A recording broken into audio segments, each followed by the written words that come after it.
This video may contain offensive language and be frightening to some viewers. Viewer discretion is recommended. It was the 2nd of January, 2:04 AM. I woke up to a knocking on the door. One knock every 3 seconds. I slipped on my slippers and walked downstairs. As I walked down, the knocking on the door got faster, almost like a heartbeat.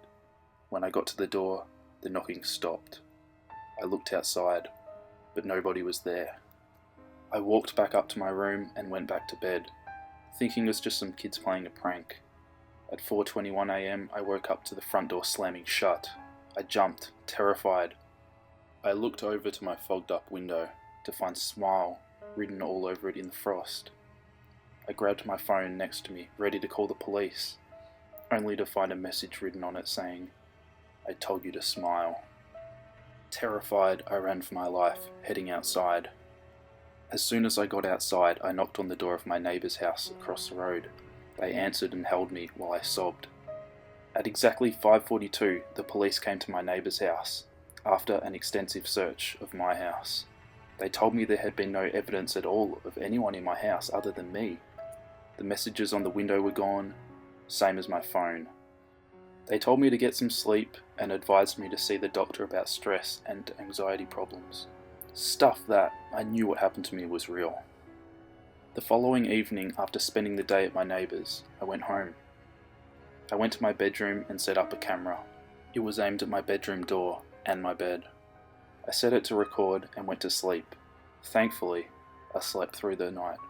However, as I watched the footage, I couldn't believe what I saw. At 3 in the morning, something crawled out from under my bed. It was a completely naked, anorexic man. He stood up and looked at me on the bed. He did so for another hour, not moving at all. Then he moved. He walked over to the camera until his face took up the whole shot. He was extremely pale and had bulging veins all over his head. His eyes were completely black, with a huge smile on his face. He stared at the camera for another 2 hours, not blinking, just slightly twisting his head every now and again, with a sinister look on his face. After 2 hours of him staring went past, he walked back over to my bed and crawled back under, like some kind of deformed creature. I skipped the video forward until it showed me getting up and walking over to the camera. The video finished. I was frozen with fear. The video showed him going back under, but not leaving. Whatever it was still there.